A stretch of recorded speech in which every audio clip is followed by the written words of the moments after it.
മറ്റൊരനുഭവം ഒരു ക്രൈസ്തവ സഹോദരിയാണ്. അവർ ഡൽഹിയില് കഴിഞ്ഞ 8 വർഷക്കാലമായി നേഴ്സായിട്ട് ജോലി ചെയ്യുക. കൊല്ലം ജില്ലയിലെ താമസക്കാരിയാണ്. അവർ വിവാഹം കഴിച്ചഴിച്ചിരിക്കുന്നത് നമ്മുടെ കോട്ടയത്തേക്കാണ്. അലയമൺ പഞ്ചായത്ത് സ്വദേശിയാണ്. കൊല്ലത്തെ അലയമൺ പഞ്ചായത്ത് സ്വദേശിയാണ്. അവരെ ഒരുമിച്ച് ഞങ്ങൾ യാത്ര ചെയ്യുന്ന സമയത്ത് അവരെ പരിചയപ്പെട്ട് സംസാരിച്ചു. അവർക്ക് നരേന്ദ്രമോദിയോട് വലിയ ആദരവാണ്.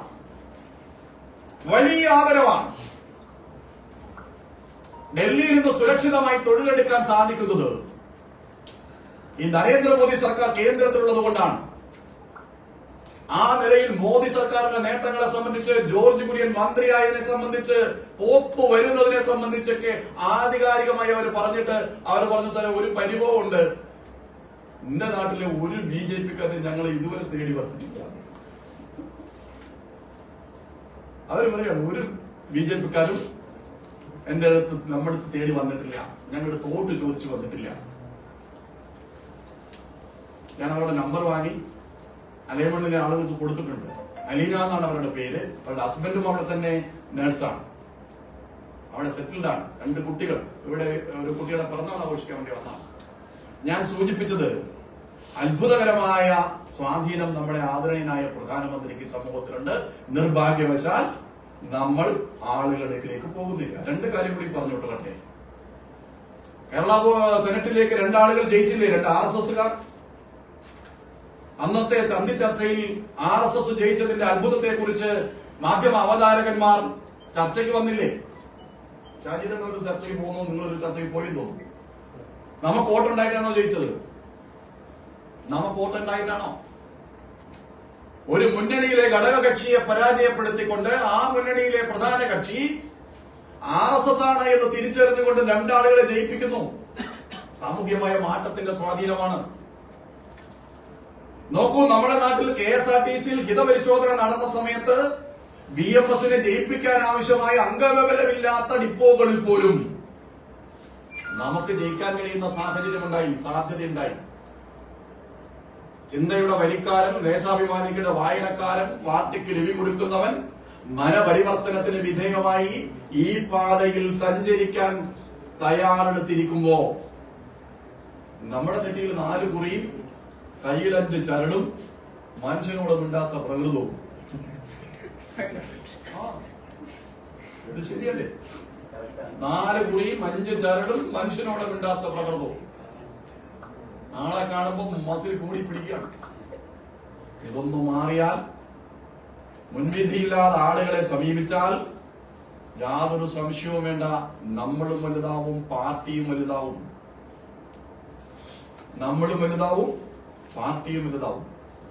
ഞാൻ പറഞ്ഞത് കുറി ആരും തുടക്കരുത്, കുറി തുടക്കണമെന്നല്ല. പക്ഷെ മുഖത്തൊരു ചിരിയും ഒരു വഴക്കവും ഒരെളിമയും ഒക്കെ നമുക്ക് പരിശീലിക്കേണ്ടതുണ്ട്. മോദിജി ഈ അടുത്ത ദിവസം ഒരാളുടെ വീട്ടിൽ പോയി നടത്തിയ പ്രകടനം നമ്മൾ കണ്ടല്ലോ. ആരുടെ വീട്ടില? ഒരു കായിക താരത്തിന്റെ വീട്ടിൽ പോയി നടത്തിയ പ്രകടനത്തെ സംബന്ധിച്ച് ആ കായിക താരം പിറ്റേ ദിവസം പങ്കുവെച്ച വീഡിയോ വൈറലാണ്. എന്തുകൊണ്ട് രാജ്യത്തിന്റെ പ്രധാനമന്ത്രിക്ക് ഒരു കുട്ടിയെ ചേർത്ത് പിടിച്ച് അവന്റെ വായിലേക്ക് മധുരം വെച്ചു കൊടുക്കുമ്പോ അവനെ ഇക്കിളിപ്പെടുത്താൻ തരത്തിലുള്ള പെരുമാറ്റം സാധിക്കുമെങ്കിൽ എന്തുകൊണ്ട് നമുക്ക് സാധിക്കുന്നില്ല എന്ന ചോദ്യം ഈ സന്ദർഭത്തിൽ പ്രസക്തമാണ്. ഞാൻ സൂചിപ്പിക്കുന്നത് സമൂഹത്തിന്റെ എല്ലാ മേഖലകളിലേക്കും കടന്നു ചെല്ലാൻ കർഷകർക്ക് തയ്യാറെടുക്കണമെന്ന് പറയാൻ വേണ്ടിയിട്ടാണ്. പകുത്തു പാകി മറച്ചുവെച്ച വേലികൾക്കുള്ളിലേക്ക് നമുക്ക് കടന്നു ചെല്ലാൻ സാധിക്കണം. അതിന് കർഷക മോർച്ച നേതൃത്വപരമായി പങ്കുവഹിക്കണം. അതിൽ സവിശേഷമായ പ്രവർത്തനത്തിന് കാർഷിക മേഖല, കൃഷിയുമായി ബന്ധപ്പെട്ട് നിങ്ങൾ നടത്തുന്ന വ്യത്യസ്തമായ പരിശ്രമങ്ങളിലും നിങ്ങൾക്ക് കടന്നു ചെല്ലാനായിട്ട് സാധിക്കും. വലിയ ജനകീയ അടിത്തറ വിപുലപ്പെടുത്തിക്കൊണ്ട് നമുക്ക് മുന്നോട്ട് പോകേണ്ട ഒരു കാലമാണുള്ളത്. വലിയ വെല്ലുവിളിയാണ് ഇന്നത്തെ മാധ്യമങ്ങളിൽ വന്നിട്ടുള്ളത്.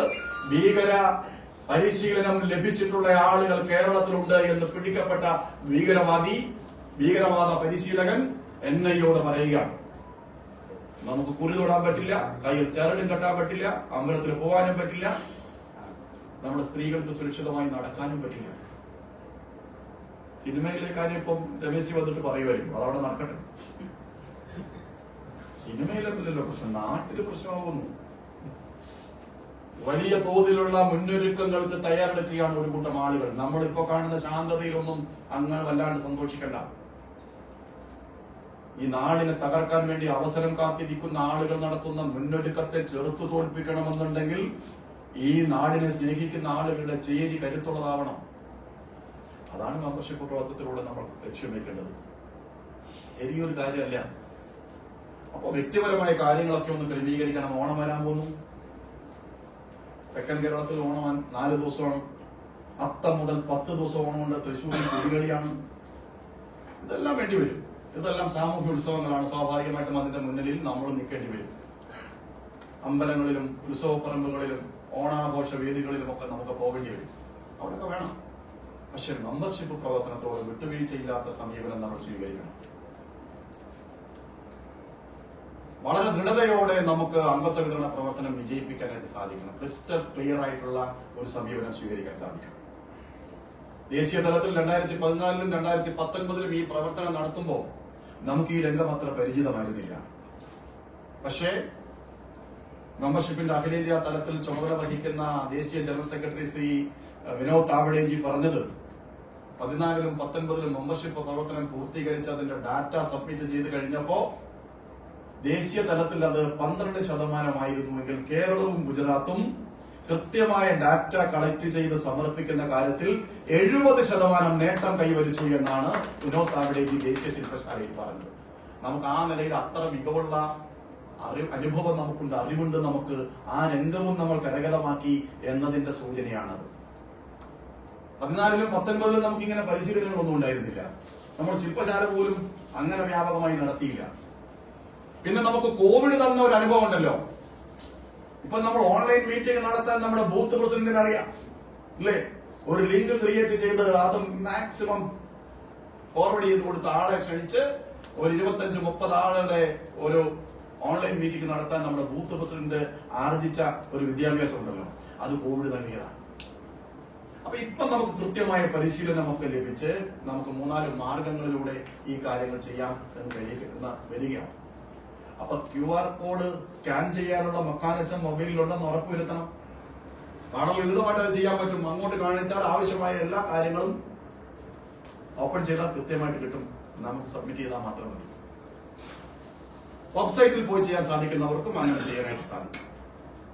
പിന്നെ ഇതിപ്പോ ഞാൻ 50 എണ്ണം ചേർത്തോ എന്ന് എങ്ങനെ അറിയുമെന്ന ചോദ്യം ചോദിച്ചാൽ അതിന് പണി അവിടെ ചെയ്തു വെച്ചിട്ടുണ്ട്. അതുകൊണ്ടാണല്ലോ മൻ കി ബാത്ത് എത്ര കേട്ടു എന്ന് നമ്മളോട് പറയുന്നത്, ഇല്ലേ? വേറെ വേറെ വെർഷനിൽ ഫോട്ടോ കൊടുത്താൽ അതും പിടിക്കപ്പെട്ടിട്ടുണ്ട്. ഇപ്പോ അങ്ങനെയുണ്ട്. നമ്മൾ വളരെ മിടുക്കന്മാരാണ്. സാങ്കേതിക വിദ്യയെ തോൽപ്പിക്കാൻ ആവശ്യമായിട്ടുള്ള കൗശലം കരഗതമാക്കിയിട്ടുള്ള ആളുകളുടെ പേര് മലയാളി എന്നാണ്. പക്ഷെ അവിടെ ഇരിക്കുന്ന ആളുണ്ടല്ലോ അമിത് മാളവ്യ, അതിന് വലിയ വില്ലനാണ്. അപ്പൊ അതുകൊണ്ട് എത്ര ആളെ ചേർത്തു, ഇവിടെ വിമൻ സൂചിപ്പിച്ചു, എത്ര ആളെ ആര് ചേർത്തു എന്നതിനെ സംബന്ധിച്ച് കൃത്യമായ വിവരങ്ങൾ രേഖപ്പെടുത്തി കിട്ടുന്ന സാങ്കേതിക വിദ്യയുടെ പിൻബലത്തിൽ വളരെ ലളിതമായിട്ടാണ് ഈ പ്രവർത്തനം നടത്തുന്നത്. ഞാൻ മനസ്സിലാക്കുന്നത് നമുക്ക് മലയാള ഭാഷ കിട്ടും, പ്രാദേശിക ഭാഷ കിട്ടാൻ വേണ്ടിയിട്ടുള്ള പരിശ്രമങ്ങൾ അവർ നടത്തുന്നുണ്ട്. ആ ഭാഷ കിട്ടും എന്ന് തന്നെയാണ് ഇത്. ഇല്ലെങ്കിൽ ലളിതമായിട്ടുള്ള ഇംഗ്ലീഷിലായിരിക്കും ആ ഫോറം വരിക. ഗൂഗിൾ ലൊക്കേഷൻ അടക്കമുള്ള കാര്യങ്ങളുടെ പിൻബലത്തിലാണ് നമുക്ക് ഇത്തവണ അംഗത്വ വിതരണ പ്രവർത്തനം നടത്താൻ വേണ്ടിയിട്ട് സാധിക്കുക. നമ്മുടെ മനസ്സിൽ ഒരു വലിയ മഹാസൗധത്തിന്റെ നിർമ്മാണത്തിന്റെ ശില്പികളായി നമ്മൾ വരുന്നു എന്ന സങ്കല്പം ഉണ്ടാവണം. ആ സങ്കല്പം എത്ര ഉദാത്തമാണോ, എത്ര ഉത്കൃഷ്ടമാണോ, എത്ര ഉന്നതമാണോ, അതിനനുസരിച്ച് നമ്മുടെ പ്രവർത്തനത്തിന്റെ മഹത്വം വർദ്ധിക്കും. ലോകത്തെ ഏറ്റവും വലിയ ജനാധിപത്യ രാഷ്ട്രീയ പാർട്ടിയുടെ നിർമ്മാണ പ്രക്രിയയിലാണ് നാം ഏർപ്പെടാൻ പോകുന്നത്. ലോകത്തിലെ ഏറ്റവും വലിയ ജനാധിപത്യ രാഷ്ട്രീയ പാർട്ടി ചൈനീസ് കമ്മ്യൂണിസ്റ്റ് പാർട്ടിയാണ് ലോകത്തിലെ ഏറ്റവും വലിയ രാഷ്ട്രീയ പാർട്ടി. പക്ഷെ അവിടെ ജനാധിപത്യമില്ല, അത് സർവാധിപത്യവും ഏകാധിപത്യവുമാണ്. ലോകത്തിലെ ഏറ്റവും വലിയ ജനാധിപത്യ രാഷ്ട്രീയ പാർട്ടി ഭാരതീയ ജനതാ പാർട്ടിയാണ്. അതിന്റെ പുനർനിർമ്മാണ പ്രക്രിയയിൽ നാം ഇടപെടുമ്പോ നാം സ്ഥാപിക്കുന്ന ശിലകളുടെ സൗന്ദര്യം, അതിന്റെ സൗരഭ്യം, അതിന്റെ കരുത്ത്, അതിന്റെ കഴിവ്, അതിന്റെ കാഠിന്യം എപ്രകാരമാകണമെന്ന് പാർട്ടി വിശ്വാസത്തോടെ നമ്മളെ ഏൽപ്പിക്കുമ്പോൾ എല്ലാവരെയും സമീപിച്ച് സൗന്ദര്യമുള്ള, സ്വാധീനമുള്ള, സാധ്യതയുള്ള മുഴുവൻ ആളുകളെ കൂട്ടിച്ചേർത്ത് കൊണ്ടുവന്ന് ആണിക്കല്ലുകളും മൂലക്കല്ലുകളും ഒക്കെയായി ഉപയോഗിച്ചുകൊണ്ട്, എല്ലാ കല്ലുകളും പുറത്തു കാണില്ലല്ലോ, പുറത്തു കാണാത്ത കല്ലിന് ആ മന്ദിരത്തിന്റെ നിലനിൽപ്പിൽ സ്വാധീനമില്ല എന്ന് പറയാൻ പറ്റുമോ? പറയാൻ പറ്റുമോ?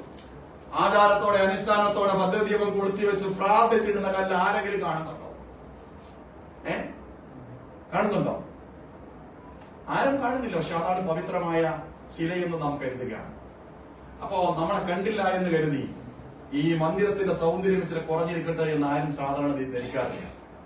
അത് നമ്മൾ താമസിക്കുന്ന വീടാണെങ്കിലും, നാം സംഘടിപ്പിക്കുന്ന സങ്കേതമാണെങ്കിലും, സംരംഭത്തിന്റെ ഇതൊക്കെ ആണെങ്കിലും അത് തന്നെയാണ് നമ്മുടെ ഭാവം. ആ ഭാവം ഈ അംഗത്വ വിതരണ പ്രവർത്തനത്തിൽ നമുക്കുണ്ടാക്കാൻ സാധിക്കും. നമ്മുടെ പ്രദേശത്ത് നമ്മൾ അംഗങ്ങളാക്കുന്നവർ ആ പ്രദേശത്തിന്റെ പ്രതീകമായി കുറച്ചാളുകൾ മാത്രം പാർട്ടിയായ പാടില്ല. എനിക്ക് സ്വാധീനമുള്ള കുറച്ചാളുകൾ ചേർക്കുക, അങ്ങനെയല്ല. ആ സമൂഹത്തിന്റെ എല്ലാവരും വേണം. എന്റെ പ്രദേശത്തുള്ള സാമൂഹ്യ സമവാക്യങ്ങളുടെ ഒരു പ്രതിരൂപമായി അംഗത്വ പട്ടിക മാറണം.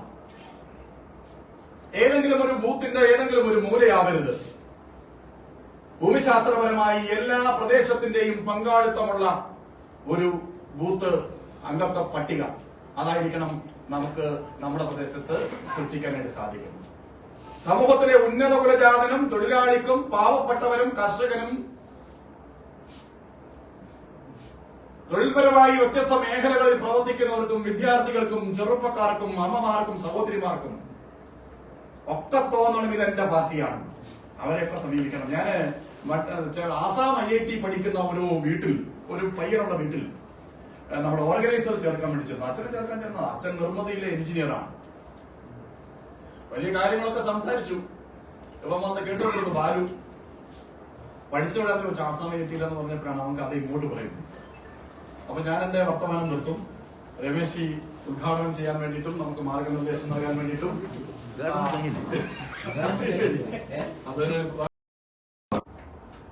എല്ലാവരും ഒരുമിച്ച് നിന്നുകൊണ്ട് 2 മാസത്തെ ഒരു കാലയളവ് കൊണ്ട് നമ്മൾ ആഗ്രഹിക്കുന്ന രീതിയിൽ മെമ്പർഷിപ്പ് പ്രവർത്തനം വിജയകരമായി പൂർത്തിയാക്കണം എന്നാണ് പാർട്ടി ആഗ്രഹിക്കുന്നത്. അതുകൊണ്ടാണ് പാർട്ടിയുടെ സംവിധാനത്തിന്റെ കൂടെ തന്നെ എല്ലാ മോർച്ചകളും മെമ്പർഷിപ്പ് പ്രവർത്തനം സജീവമാക്കുന്നതിന് വേണ്ടിയിട്ടുള്ള തയ്യാറെടുപ്പുകൾ നടത്തണം എന്നുള്ള നിർദ്ദേശം ഉണ്ടാവുകയും ആ നിർദ്ദേശമാണ് കർഷക മോർച്ചയുടെ സംസ്ഥാന തലത്തിൽ ഇത്തരമൊരു ശില്പശാല സംഘടിപ്പിക്കാനിടയായിട്ടുള്ള സാഹചര്യം. മെമ്പർഷിപ്പ് പ്രവർത്തനത്തിന്റെ വിശദാംശങ്ങളെ സംബന്ധിച്ചെല്ലാം അതിന്റെ ചുമതല വഹിക്കുന്ന ശ്രീ സോമൻ ഇവിടെ സൂചിപ്പിച്ചിട്ടുണ്ടാകുമെന്ന് വിശ്വസിക്കുന്നു. അതെല്ലാം ആവർത്തിക്കണം എന്ന് ഞാൻ ആഗ്രഹിക്കുന്നു. 2014 നാം മെമ്പർഷിപ്പ് പ്രവർത്തനം ആരംഭിച്ചപ്പോൾ അത് 6 മാസം നീണ്ട ഒരു സുദീർഘമായ പ്രക്രിയ, ഏതാണ്ട് 6 മാസം എടുത്തു ആ പ്രക്രിയ പൂർത്തീകരിക്കാൻ. ഇപ്രാവശ്യം അത്രയും സമയം നമ്മൾ എടുക്കുന്നില്ല. സെപ്റ്റംബർ 1 ആരംഭിച്ച് ഒക്ടോബർ 15 പ്രാഥമിക മെമ്പർഷിപ്പിന്റെ പ്രവർത്തനം അവസാനിക്കും. പിന്നെയുള്ള 15 ദിവസക്കാലം സജീവാംഗത്വത്തെ ചേർക്കുന്ന പ്രവർത്തനമാണ്. അപ്പൊ ഏതാണ്ടൊരു 1.5 മാസമാണ് നാം പ്രാഥമിക മെമ്പർഷിപ്പ് പ്രവർത്തനത്തിന് വേണ്ടി ചെലവഴിക്കുന്നത്. അപ്പൊ 2014 6 മാസത്തെ കാലയളവും ഇപ്പോൾ വരുന്ന ഒരു 1.5 മാസത്തെ കാലയളവുള്ള വ്യത്യാസം നമ്മുടെ എല്ലാവരുടെയും മനസ്സിലുണ്ടാകും. ഇപ്പൊ വളരെ ചെറിയൊരു കാലയളവ് കൊണ്ട് മാക്സിമം മെമ്പർമാരെ ചേർക്കുക എന്നുള്ളതാണ് നാം ആഗ്രഹിക്കുന്നത്. അതുകൊണ്ടാണ് എല്ലാ പ്രവർത്തകന്മാരുടെയും, പാർട്ടിയിൽ പ്രവർത്തിക്കുന്നവർ, വിവിധ മോർച്ചകളിൽ പ്രവർത്തിക്കുന്നവർ, വിവിധ സെല്ലുകളിൽ പ്രവർത്തിക്കുന്നവർ, എല്ലാ ഘടകങ്ങളും വരുന്ന 1.5 മാസക്കാലം നമ്മുടെ എല്ലാവരുടെയും പ്രവർത്തനത്തിന്റെ ഒരു കേന്ദ്രം എന്നുള്ളത് ഈ മെമ്പർഷിപ്പ് ക്യാമ്പയിനിങ്ങിന്റെ ഭാഗമായിട്ടായിരിക്കണം എന്നുള്ള തീരുമാനമുണ്ടായി. കേരളത്തിൽ നാം 50 ലക്ഷം പേരെ മെമ്പർഷിപ്പ് ചേർക്കണമെന്ന ആഗ്രഹത്തോടു കൂടിയാണ് പ്രവർത്തനം ആരംഭിക്കുന്നത്.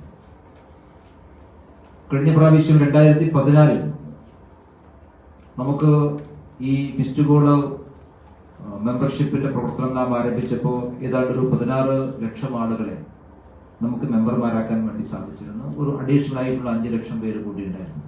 പക്ഷേ 14 ലക്ഷത്തിന്റെ വിശദാംശം, അതിന്റെ ബാക്കി വിവരങ്ങളൊക്കെ പൂർത്തീകരിച്ചിട്ടുള്ള ആളുകളെ ഐഡന്റിഫൈ ചെയ്യാൻ സാധിച്ചിട്ടുള്ള 16 ലക്ഷം മെമ്പർമാരുണ്ടായിരുന്നു. അതിനുശേഷം 2019 മെമ്പർഷിപ്പ് പ്രവർത്തനങ്ങൾ കുറച്ചുകൂടി വർദ്ധിപ്പിക്കാൻ വേണ്ടി നമുക്ക് സാധിച്ചു. അപ്പൊ ഒരു 10-21 ലക്ഷം മെമ്പർമാർ ഓൾറെഡി ഇപ്പൊ BJPക്കുണ്ട്. അതിനിടയിലാണ് കഴിഞ്ഞ പാർലമെന്റ് തെരഞ്ഞെടുപ്പിന് തൊട്ടു മുമ്പായി എല്ലാ മോർച്ചകളും ചേർന്നുകൊണ്ട് മെമ്പർഷിപ്പ് പ്രവർത്തനം നടത്തിയത്. 2.5-3 ലക്ഷം മെമ്പർഷിപ്പ് ആ കാലയളവിൽ നമുക്ക് ചേർക്കാൻ വേണ്ടി സാധിച്ചു. അതിന്റെ കൂടി പശ്ചാത്തലത്തിൽ നിന്നുകൊണ്ടാണ് ഈ പ്രാവശ്യം 50 ലക്ഷം മെമ്പർഷിപ്പ് ചേർക്കണം എന്ന് പാർട്ടി തീരുമാനിച്ചിട്ടുണ്ട്. അപ്പൊ വലിയൊരു ലക്ഷ്യം മുൻനിർത്തിക്കൊണ്ട് അതിനാവശ്യമായിട്ടുള്ള ഒരു പശ്ചാത്തലം കേരളത്തെ സംബന്ധിച്ചിടത്തോളം ഉണ്ട്. ആ പശ്ചാത്തലം കൂടി നമ്മുടെ എല്ലാവരുടെയും മനസ്സിലുണ്ടാവും.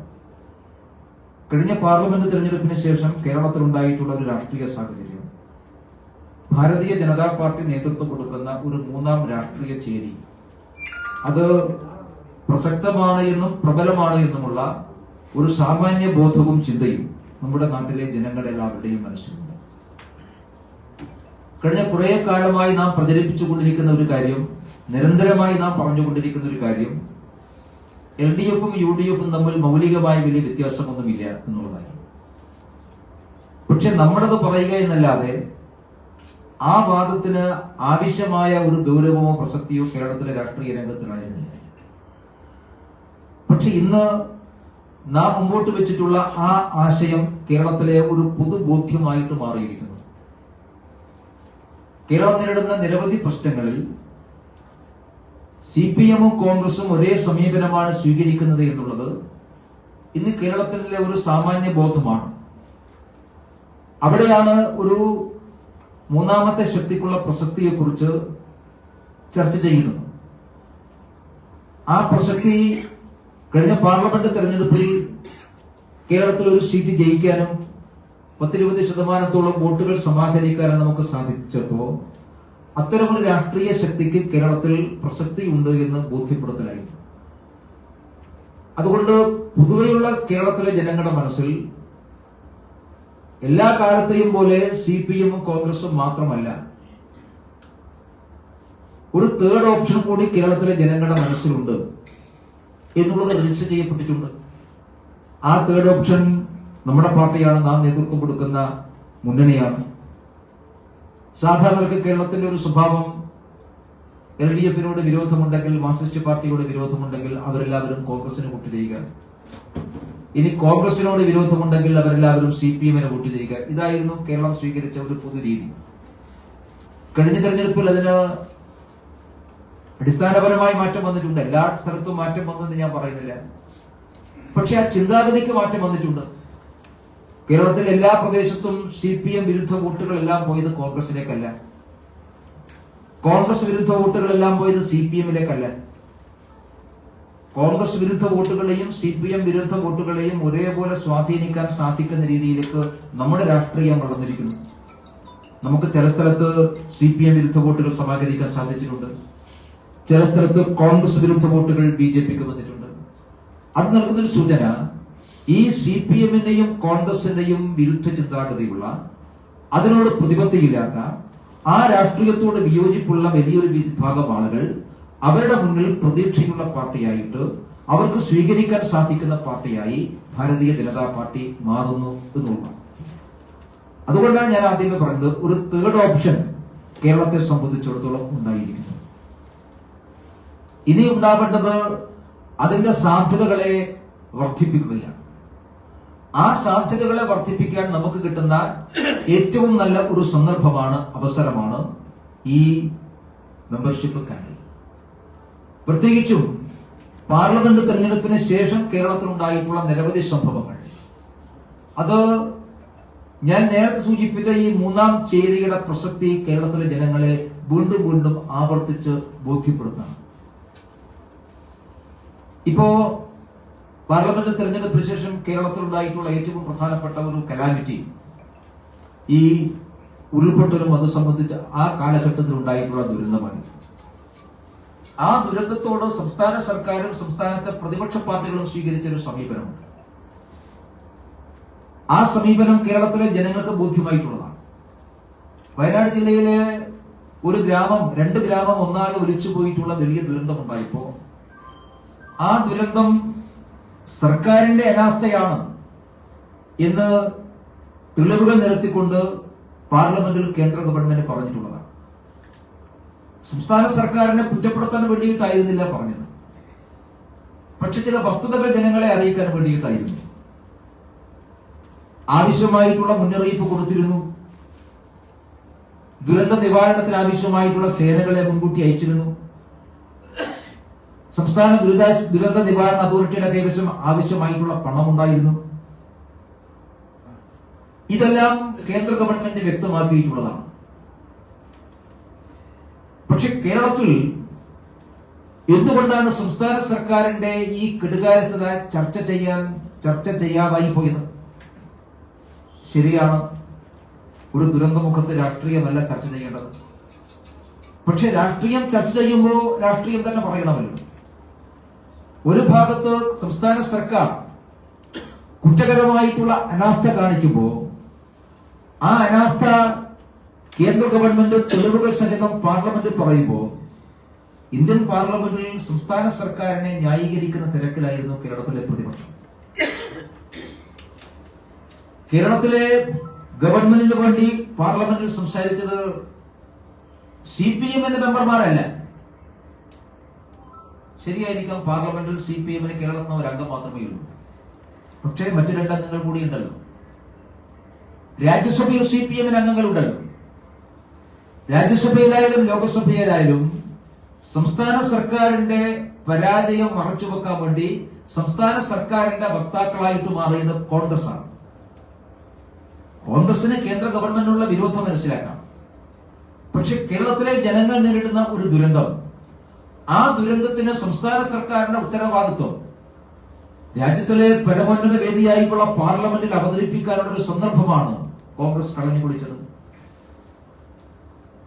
ആ സംസ്ഥാന സർക്കാരിന്റെ പരാജയം പാർലമെന്റ് ശ്രദ്ധയിൽപ്പെടുത്താൻ കേരളത്തിലെ CPM എംപിമാർ തയ്യാറാവില്ല, പക്ഷേ കോൺഗ്രസ് എംപിമാർ തയ്യാറാകേണ്ടതായിരുന്നു. അപ്പൊ പാർലമെന്റിൽ ഒരുപക്ഷെ കേരളത്തിന്റെ ചരിത്രത്തിൽ ഇന്നേ വരെ ഉണ്ടാകാത്ത ഒരു വലിയ ദുരന്തത്തിന് കേരളം സാക്ഷ്യം വഹിക്കുമ്പോൾ ആ ദുരന്തത്തിന്റെ പുറകിൽ സംസ്ഥാന സർക്കാരിന്റെ വീഴ്ചകളെയും കെടുകാര്യസ്ഥതയും ഇന്ത്യൻ പാർലമെന്റിൽ അവതരിപ്പിക്കുന്ന കാര്യത്തിൽ പരാജയപ്പെട്ടു എന്ന് മാത്രമല്ല, പാർലമെന്റിൽ CPM-നെയും CPM സർക്കാരിനെയും സംരക്ഷിക്കുന്ന സമീപനം കോൺഗ്രസ് സ്വീകരിച്ചു. അത് പാർലമെന്റ് തിരഞ്ഞെടുപ്പിന് ശേഷം ഉണ്ടായിട്ടുള്ള ഒരു വലിയ രാഷ്ട്രീയ മാറ്റമാണ്. ആ രാഷ്ട്രീയം ഇനിയും നാം പ്രതീക്ഷിക്കണം. ഇനിയും സംസ്ഥാന സർക്കാരിന് വേണ്ടി ഇന്ത്യൻ പാർലമെന്റിൽ സംസാരിക്കുന്ന നാവുകൾ കോൺഗ്രസിന്റെ നാവുകളായിരിക്കും. കേരളത്തിൽ സംസ്ഥാന സർക്കാരുമായിട്ട് ഒരു സമവായ സമീപനം സ്വീകരിക്കാൻ തയ്യാറാകുന്നു കേരളത്തിലെ കോൺഗ്രസും കേരളത്തിലെ UDF-ഉം. ഇത് മാത്രമല്ല, മറ്റു പല വിഷയങ്ങളിലും. അപ്പൊ അതുകൊണ്ട് ഈ പാർലമെന്റ് തെരഞ്ഞെടുപ്പിന് ശേഷം കേരളത്തിൽ ഉണ്ടായിട്ടുള്ള രാഷ്ട്രീയ മാറ്റം, ആ രാഷ്ട്രീയ മാറ്റം ഒരു പ്രധാനപ്പെട്ട പ്രവർത്തകന്മാർ എന്നുള്ളത് നമുക്ക് എല്ലാവർക്കും ബോധ്യമുണ്ടാവണം. ആ മാറ്റം സ്വാഭാവികമായിട്ടും നമ്മുടെ മെമ്പർഷിപ്പ് പ്രവർത്തനത്തിൽ പ്രതിഫലിക്കണം. BJP-യോട് ചേരാൻ സാധിക്കുന്ന, BJP-യെ സ്വീകരിക്കാൻ സാധിക്കുന്ന വലിയൊരു വിഭാഗം ആളുകളിലേക്ക് നമുക്ക് ഈ കടന്നു ചെല്ലാൻ കിട്ടുന്ന ഒരു സന്ദർഭമായിട്ടാണ് മെമ്പർഷിപ്പ് പ്രവർത്തനത്തെ നാം കാണുന്നത്. നമ്മുടെ പാർട്ടിയുടെ സാമൂഹിക അടിത്തറ വിപുലപ്പെടുത്തണം.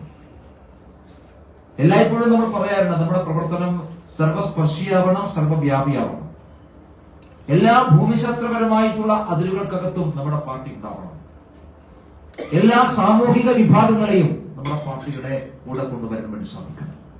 അതുകൊണ്ടാണ് പാർട്ടിയെ എല്ലാ പ്രദേശത്തേക്കും എത്തിക്കാൻ, എല്ലാ ജനവിഭാഗങ്ങളിലേക്കും എത്തിക്കാൻ സാധിക്കുന്ന ഒരു പരിശ്രമമായി മെമ്പർഷിപ്പ് പ്രവർത്തനം മാറണം എന്ന് നാം ആഗ്രഹിച്ചു.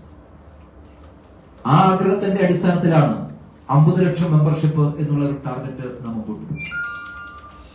ഇപ്രാവശ്യം NDA-ക്ക് കിട്ടിയിട്ടുള്ള വോട്ട് 40 ലക്ഷമാണ്. അതിലൊരു 32-33 ലക്ഷം വോട്ട് BJP-യുടെ സ്വന്തം വോട്ടാണ്. ബാക്കിയുള്ളത് താമര ചിഹ്നത്തിൽ കിട്ടിയിട്ടുള്ള വോട്ടല്ല. പക്ഷേ ബാക്കിയുള്ള മണ്ഡലങ്ങളിലും NDA മത്സരിച്ച മണ്ഡലങ്ങളെല്ലാം NDA സ്ഥാനാർത്ഥികൾക്ക് കിട്ടിയിട്ടുള്ള, നമ്മുടെ ഘടകകക്ഷി സ്ഥാനാർത്ഥികൾക്ക് കിട്ടിയിട്ടുള്ള വോട്ടിന്റെ ഒരു പ്രബലമായിട്ടുള്ള പെർസെന്റേജ് BJP വോട്ടുകളാണ് നമുക്ക് എല്ലാവർക്കും അറിയാം. അതുകൊണ്ട് 40 ലക്ഷം എന്നുള്ളത് ഏതാണ്ട് BJPയെ സ്വീകരിക്കാൻ സാധിക്കുന്ന ഒരു നമ്പർ തന്നെയാണ്.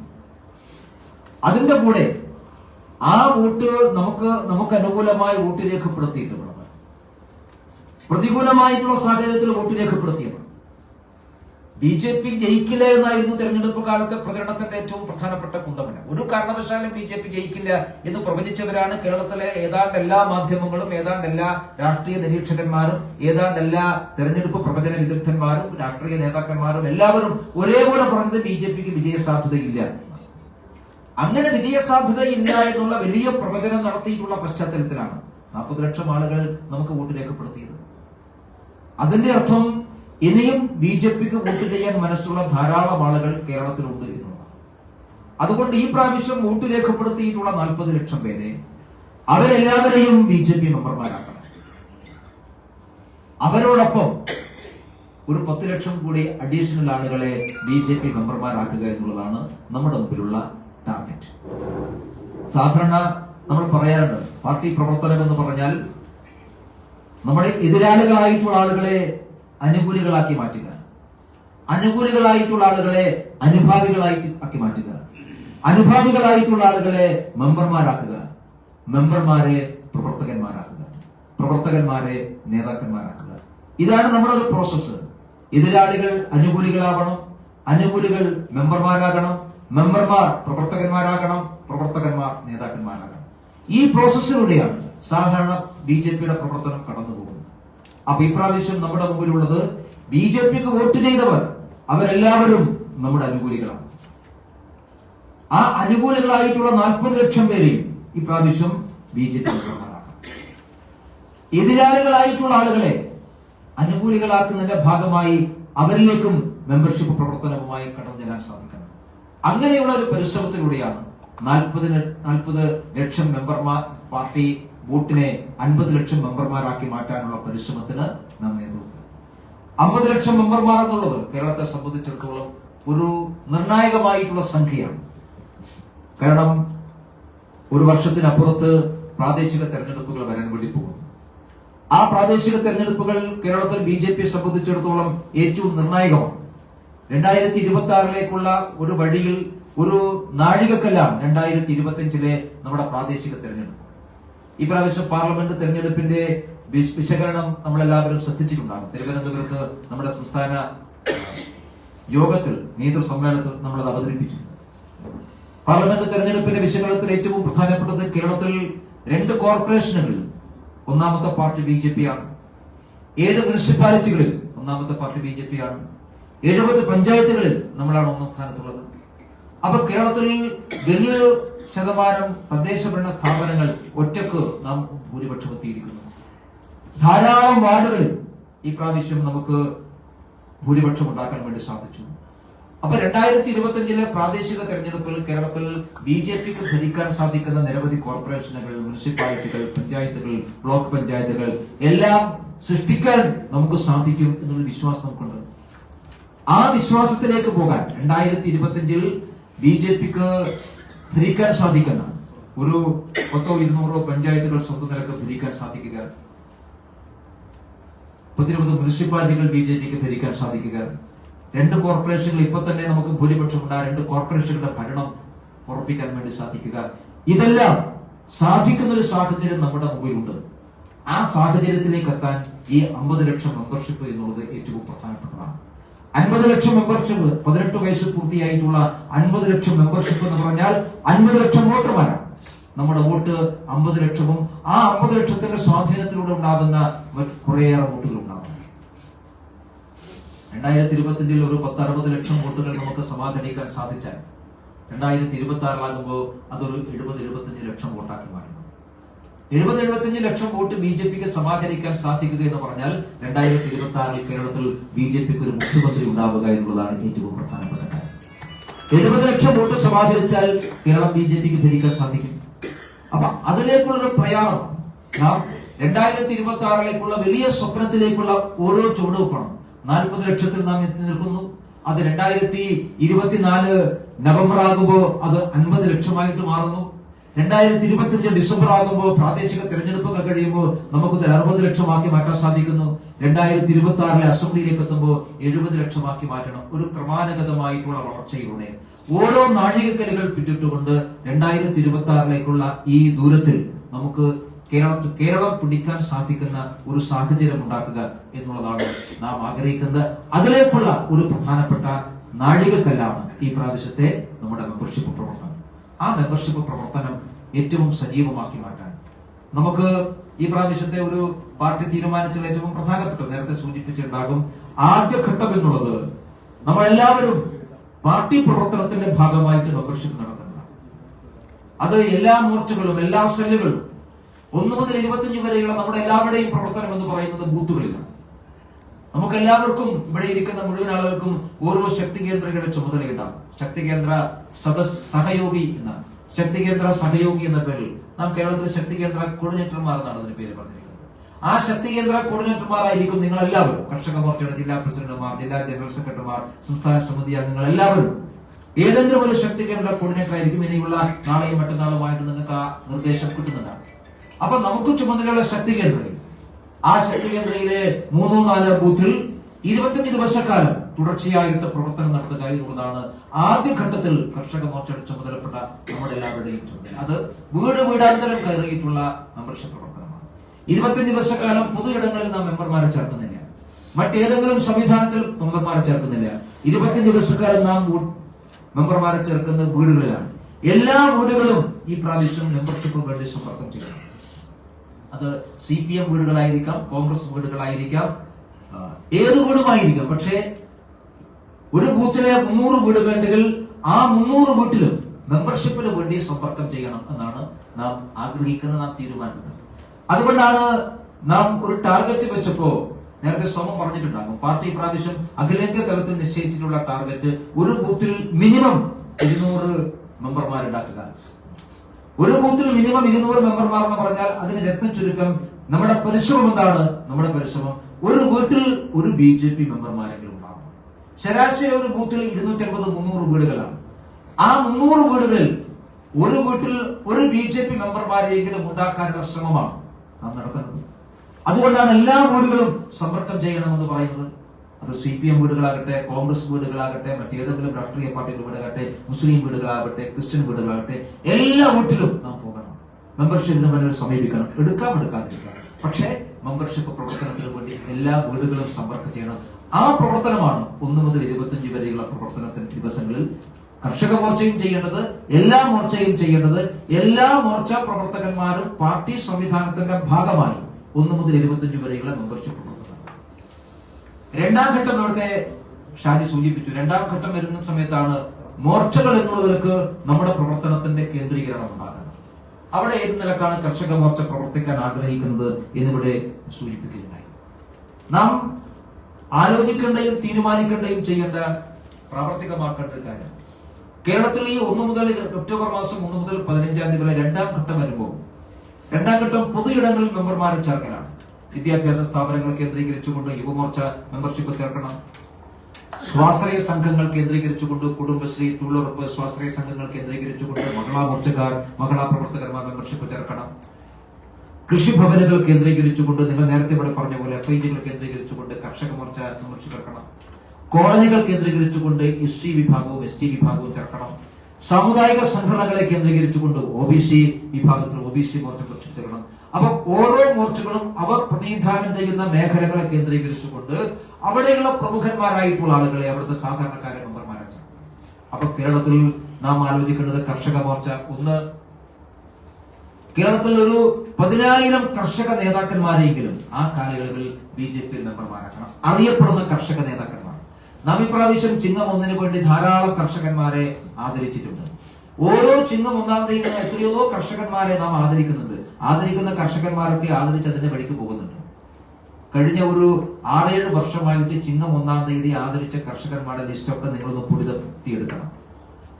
അവരെല്ലാവരും ഈ പ്രാവശ്യം മെമ്പർമാരാക്കണം, BJP മെമ്പർമാരാക്കണം.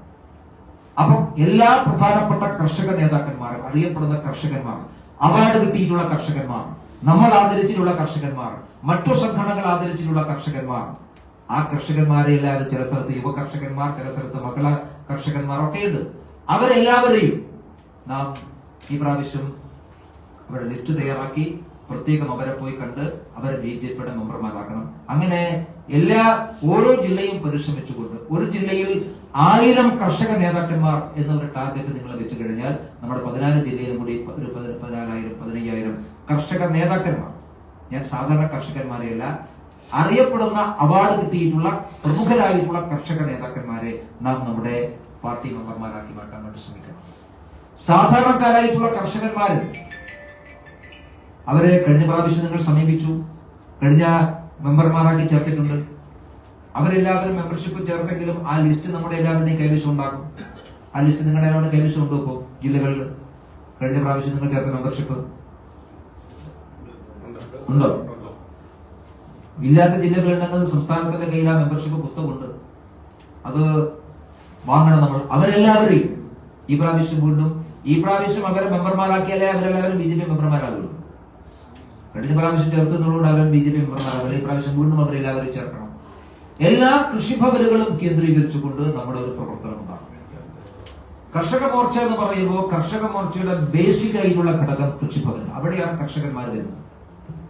ഒരു റവന്യൂ ഓഫീസിലും കർഷകന്മാർ വരില്ല. കർഷകന്മാർ വരുന്ന സ്ഥലം അവരുടെ ആവശ്യം കൃഷിഭവനിലാണ്. അപ്പൊ എല്ലാ കൃഷിഭവനുകളും കേന്ദ്രീകരിച്ചുകൊണ്ട് മെമ്പർഷിപ്പ് പ്രവർത്തനം നടത്തണം. നമുക്ക് സമയമുണ്ട് തീരുമാനിക്കാം. 25-ാം തീയതിക്ക് ശേഷം നമുക്ക് ഒന്നുകൂടി ഇരുന്നുകൊണ്ട് എത്ര ആയിരം കൃഷിഭവനുകൾ കേരളത്തിലുണ്ട്, ആ കൃഷിഭവനുകളുടെ എല്ലാം മുമ്പിൽ ഒരു 3-4 ദിവസം കർഷക മോർച്ചയുടെ ഒരു ബൂത്ത് ഉണ്ടാകണം. ഒരു 3-4 പ്രവർത്തകന്മാർ ആ കൃഷിഭവന് മുമ്പിൽ ഉണ്ടാകണം. അവിടെ വരുന്ന കർഷകന്മാരെ മെമ്പർഷിപ്പ് ചേർക്കണം. കർഷകന്മാരെ കൃഷിഭവന്റെ മുമ്പിലേക്ക് കൊണ്ടുവന്നുകൊണ്ട് മെമ്പർഷിപ്പ് ചേർക്കണം. ഒരു പ്രോഗ്രാമായിട്ട് നടക്കണം.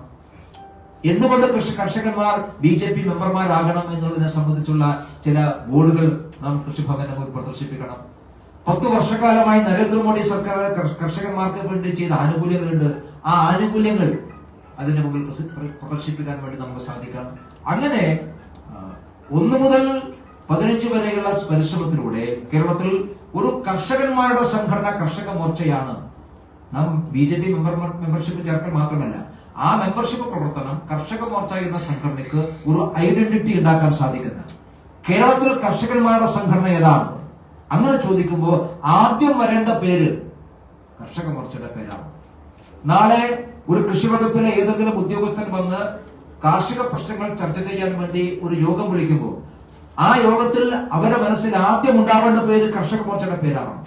അങ്ങനെ ഉണ്ടാവണമെങ്കിൽ എല്ലാ കൃഷിഭവനുകളിലും കർഷക മോർച്ചയുടെ സജീവമായിട്ടുള്ള സാന്നിധ്യം ഉണ്ടാവണം. ആ കൃഷിഭവന്റെ ഒരു പരിധിക്കുള്ളിലുള്ള എല്ലാ കർഷകന്മാരുമായിട്ടും നമ്മുടെ ബന്ധമുണ്ടാവണം. ആ തരത്തിൽ നിങ്ങൾ നേരത്തെ പറഞ്ഞ FIGകളോടൊപ്പം ഒരു സജീവമായിട്ടുള്ള കൃഷിഭവൻ കേന്ദ്രീകരിച്ചുകൊണ്ടുള്ള നമ്മുടെ പ്രവർത്തനം, മെമ്പർഷിപ്പിന് വേണ്ടിയിട്ടുള്ള നമ്മുടെ പ്രവർത്തനം കേന്ദ്രീകരിക്കാൻ വേണ്ടി നമുക്ക് സാധിക്കണം. അങ്ങനെ കേരളത്തിലെ കർഷകന്മാരുടെ ലൈവായിട്ടുള്ള ഒരു സംഘടനയായിട്ട് ഈ 15 ദിവസക്കാലത്തെ പ്രവർത്തനത്തിലൂടെ 1 മുതൽ 15 ദിവസത്തെ പ്രവർത്തനത്തിലൂടെ മാറ്റാൻ വേണ്ടി സാധിക്കണം. ആ തരത്തിൽ വിപുലമായിട്ടുള്ള തയ്യാറെടുപ്പുകൾ ഉണ്ടാവണം. ധാരാളം പുതിയ ആളുകളെ നമ്മുടെ പാർട്ടിയിലേക്ക്, കർഷകന്മാരെ പാർട്ടിയിലേക്ക് കൊണ്ടുവരാൻ വേണ്ടി നമുക്ക് സാധിക്കണം. നേരത്തെ സംസ്ഥാന പ്രസിഡന്റോട് സൂചിപ്പിച്ചു, പലപ്പോഴും കർഷക മോർച്ച എന്ന് പറയുമ്പോൾ പാർട്ടിയിൽ അവസാനമായിട്ട് അക്കോമഡേറ്റ് ചെയ്യപ്പെടുന്ന ആളുകളെയാണ് കർഷക മോർച്ചക്ക് കൊടുക്കുക. അങ്ങനെയാണ് സാധനം ഉണ്ടാവുക.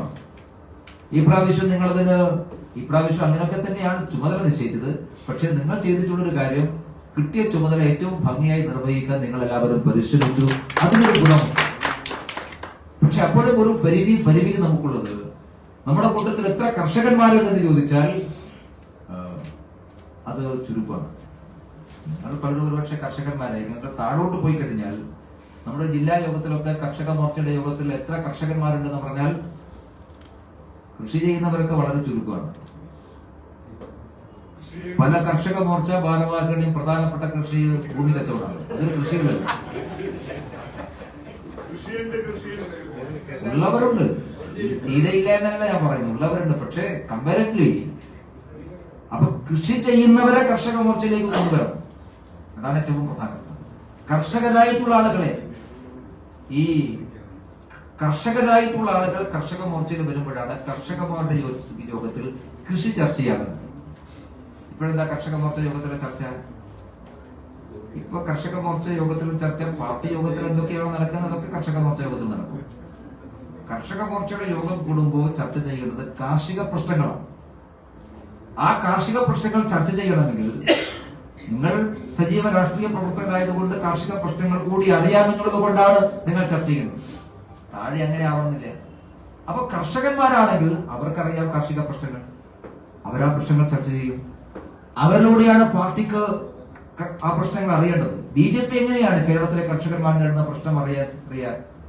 കേരളത്തിലെ BJP നേതൃത്വത്തെ കർഷകന്മാർ നേരിടുന്ന പ്രശ്നങ്ങൾ പഠിച്ച് അവരെ ബോധ്യപ്പെടുത്തി അവരെ അവതരിപ്പിക്കേണ്ട ചുമതല കർഷക മോർച്ചയുടെ ചുമതലയാണ്. അത് ജില്ലയിലും മണ്ഡലത്തിലും ഉണ്ടാവണം. അങ്ങനെയുള്ള കർഷകന്മാർ വരണമെങ്കിൽ ഈ അവസരമാണ്. നല്ല കർഷകരായിട്ടുള്ള ആളുകളെ BJPയിലേക്ക് ചേർക്കണം. അവരെ മെല്ലെ മെല്ലെ പ്രവർത്തനത്തിലേക്ക് കൊണ്ടുവരാൻ വേണ്ടി സാധിക്കണം. അപ്പൊ അതിനു കൂടിയുള്ള ഒരു പരിശ്രമമായിട്ട് നമ്മുടെ ഈ മെമ്പർഷിപ്പ് പ്രവർത്തനം മാറ്റാൻ നിങ്ങൾ എല്ലാവരും പരിശ്രമിക്കണം. നേരത്തെ സംസ്ഥാന പ്രസിഡന്റ് സൂചിപ്പിച്ചു, തെരഞ്ഞെടുപ്പ് പ്രവർത്തനം നടന്നപ്പോ ആ തെരഞ്ഞെടുപ്പ് പ്രവർത്തനത്തിൽ നല്ല റോൾ നമുക്കുണ്ടായിരുന്നു. നാം മോർച്ചകളുടെ മെമ്പർഷിപ്പ് പ്രവർത്തനം നടത്തിയപ്പോൾ ഏറ്റവും കൂടുതൽ മെമ്പർഷിപ്പ് ചേർത്ത മോർച്ച കർഷക മോർച്ചയാണ്. ഏറ്റവും നന്നായിട്ട് പ്രവർത്തിക്കാൻ വേണ്ടി നമുക്ക് സാധിച്ചു. തെരഞ്ഞെടുപ്പ് പ്രവർത്തനത്തിൽ നമ്മൾ സജീവമായിരുന്നു. ഈ പ്രാവശ്യത്തെ മെമ്പർഷിപ്പ് പ്രവർത്തനം കഴിഞ്ഞിട്ട് അവലോകനം നടക്കുമ്പോൾ പാർട്ടി സംസ്ഥാന നേതൃത്വത്തിന് പറയാൻ സാധിക്കണം, മോർച്ചകളുടെ കൂട്ടത്തിൽ ഏറ്റവും ഭംഗിയായിട്ട് മെമ്പർഷിപ്പ് പ്രവർത്തനം നടത്തിയ മോർച്ച അത് കർഷക മോർച്ചയാണ് എന്ന് പറയാൻ സാധിക്കുന്ന രീതിയാണ്. അപ്പൊ അതനുസരിച്ച് രണ്ടു തരത്തിൽ, ഒന്ന് മോർച്ച എന്നുള്ള നിലക്ക് സ്വന്തം നിലക്കുള്ള പ്രവർത്തനം, അതോടൊപ്പം 1 മുതൽ 25 വരെയുള്ള പ്രവർത്തനത്തിൽ നമ്മൾ പാർട്ടി പ്രവർത്തനത്തിന്റെ കൂടെ നമുക്ക് എവിടെയാണ് നിശ്ചയിച്ചത് അവിടെ നാം സജീവമാവണം. അവിടെ സജീവമാകുമ്പോഴാണ് നാം പാർട്ടി പ്രവർത്തനത്തിന്റെ കൂടെ ഭാഗമായി മാറുന്നത്. അപ്പൊ അതുകൂടി ചെയ്യാൻ നിങ്ങൾ എല്ലാവരും ശ്രമിക്കണമെന്ന് മാത്രം സൂചിപ്പിച്ചുകൊണ്ട് ഞാൻ നിർത്തുന്നു. നമസ്കാരം.